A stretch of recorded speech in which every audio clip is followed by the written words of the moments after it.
মিশকাকে নিয়ে একটু শীতের দুপুরে বেরিয়ে পড়েছিলাম একটু আউটিংয়ে। তো লাঞ্চটাও বাইরে সারলাম। তো বাইরে বেরিয়ে মিশকা তো তোমরা সবাই জানো ভীষণ খুশি হয়ে যায়। তো ব্যারাকপুরে চলে এসেছিলাম, রেস্টুরেন্টে একটু খেয়েও নিলাম, তারপর একটু জুডিওতে গেলাম। এরকম টুকটাক করে আজকে সারাদিনটা কেটে গেল। দেখো ও এসে এদিক ওদিক দেখছে, আর ও ভীষণ খুশি হয়ে যায় বাইরে বেরোলে। ওর কিছুই দরকার হয় না মিশকা বেড়াতে এতই ভালোবাসে।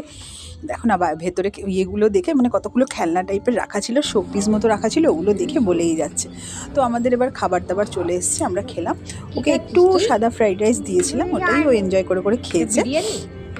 খুবই ভালো, মানে ওর তো এগুলো খাওয়া যাবে না, তবুও একটু জাস্ট বাইরে বেরোলেও আমরা খাচ্ছি, ওকে না দিলে নয়। একটু সাদা ভাত দিয়েছিলাম, আবার দেখো হা করে দেখাচ্ছে। তো একটু খেয়েছে।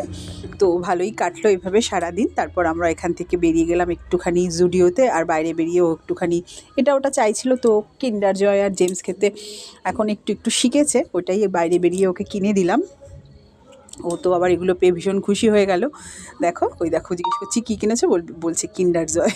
এখান থেকে একটু জুডিওতে গেলাম, টুকটাক একটু কিছু কেনাকাটার ছিল, কিনে কেটে আমরা আবার বাড়ি চলে আসলাম। আর বাড়ি আস্তে আস্তেও যথারীতি আবার ঘুমিয়ে পড়েছিল। তো সারাদিনটা এভাবেই আজকে কাটলো। তো ভিডিও ভালো লাগলে কিন্তু অবশ্যই লাইক কমেন্ট করো। আর আমার চ্যানেলে যারা প্রথম ভিডিও দেখছো, নতুন ভিডিও দেখছো, প্লিজ চ্যানেলটাকে একটু সাবস্ক্রাইব করে দিও। তো সবাই ভালো থেকো, টাটা।